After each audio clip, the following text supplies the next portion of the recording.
سلام بچه ها، خیلی خوش اومدیم به این ویدیو. من رادانم، امیدوارم که حالتون خوب باشه. بچه ها اومدم با یه آموزش خفن، با یه برنامه ایرانی. شما میتونین بازی کنین با پینگ پایین، پینگ 70-60، شاید هم اگه اینترنتتون خوب باشه پایین تر. و یه نکته بسیار مهم داره که تو ویدیو بهتون میگم. اگه 1% شما نتونستین وارد بازی بشین، وصل میشه و نمیتونین وارد بازی بشین. اینم بهتون میگم، تو بعضی از اپراتورها اینطوریه. شاید مثلا همچین مشکلی رو نداشتین. من میگم 1% اگه همچین مشکلی رو پیدا کردین، وصل شدین و نتونستین وارد بازی بشین، این حرکت رو بزنین، راحت بازی کنین دیگه. یا خلاصه بریم ویدیو رو ببینیم. بچه حمایت یادتون نره دیگه، ساب کنین، چنل تلگرام هم داشته باشین که این نرم افزار رو داخلش بیذارم. بریم سراغ آموزش. خب ابتدا واسه دانلود این برنامه وارد چنل تلگرام میشین. این پایین من پین میکنم تو کامنت ها. واردش شدین سرچ میکنین 737 نرم افزار رو دانلود میکنین. وقتی دانلود کردین وارد برنامه میشین، وارد بازیتون میشین. حالا من دلتا فورس رو انتخاب کردم. این قسمت که دورش دایره کشیدم پولی بود و فقط میتونین از این 4 تا استفاده کنین.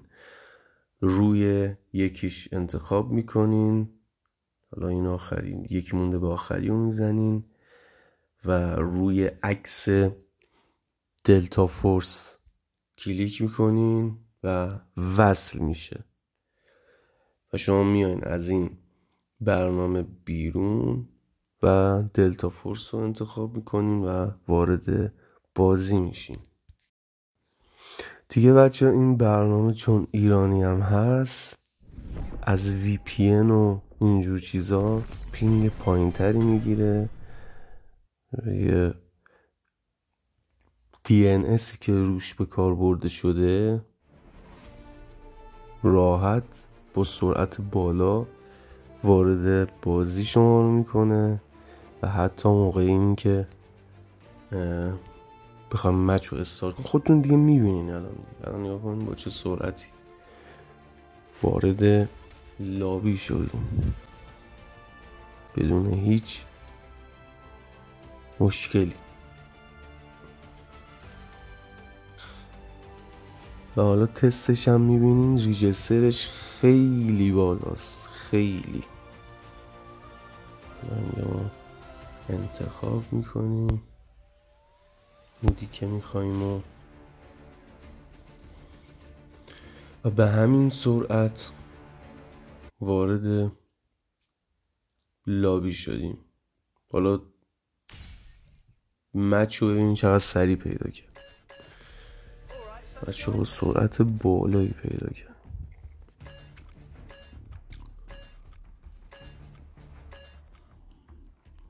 حالا بریم داخل بازی، پینگش هم ببینیم که پینگ چندی میگیریم. بچه حمایت کنین دیگه، دمتون گرم، خدا وکیلی، نوکرتونم به قرآن.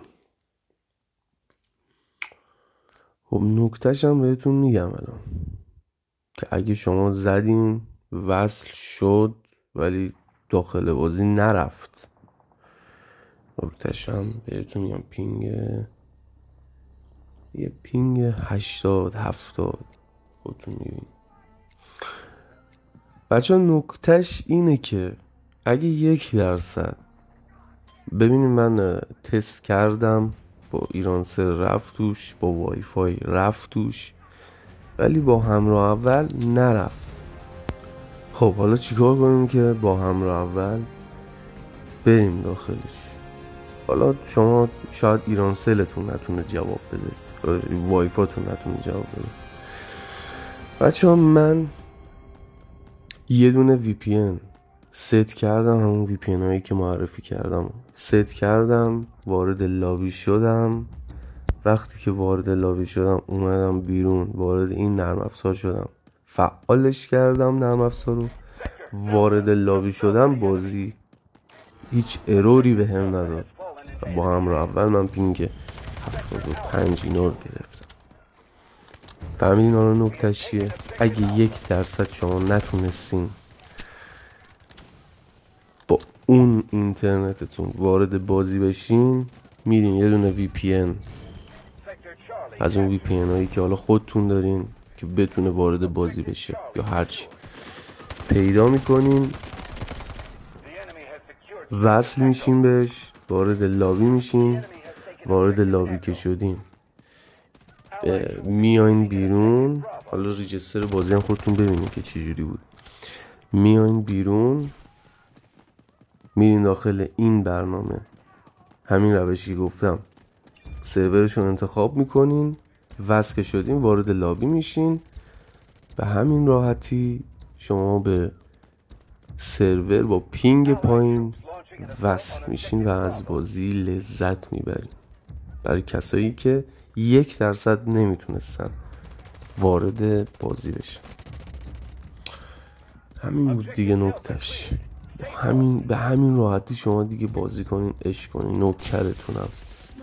تلگرامم که تو کامنت ها پین میکنم، چون ما اینجا نمیتونیم فایلی بذاریم، پس تلگرام فراموشی نکنین. اونجا ما زودتر خبرها رو میذاریم، فیلتر شکن ها رو میذاریم، DNS ها رو میذاریم دیگه.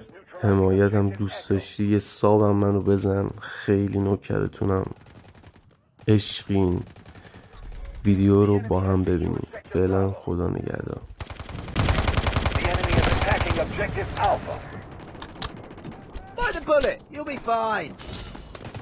Allied troops launching an assault on Objective Echo.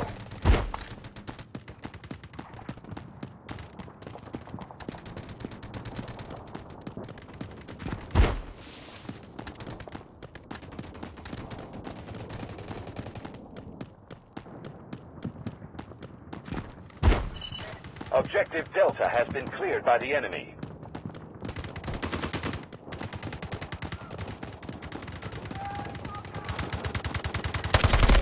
Sector Delta just fell to the enemy. The enemy has taken Objective Delta.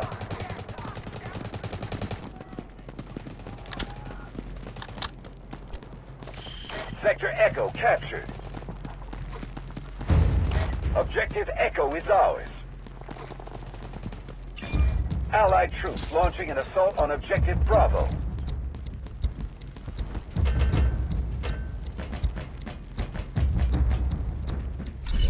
The enemy has reached 25% completion in their operation. We are currently behind.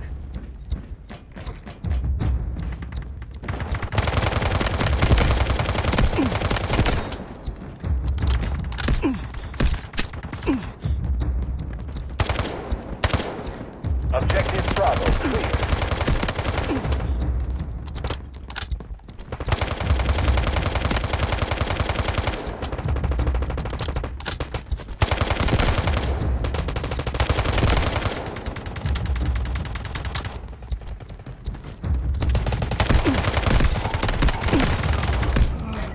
The enemy has taken over Objective Echo.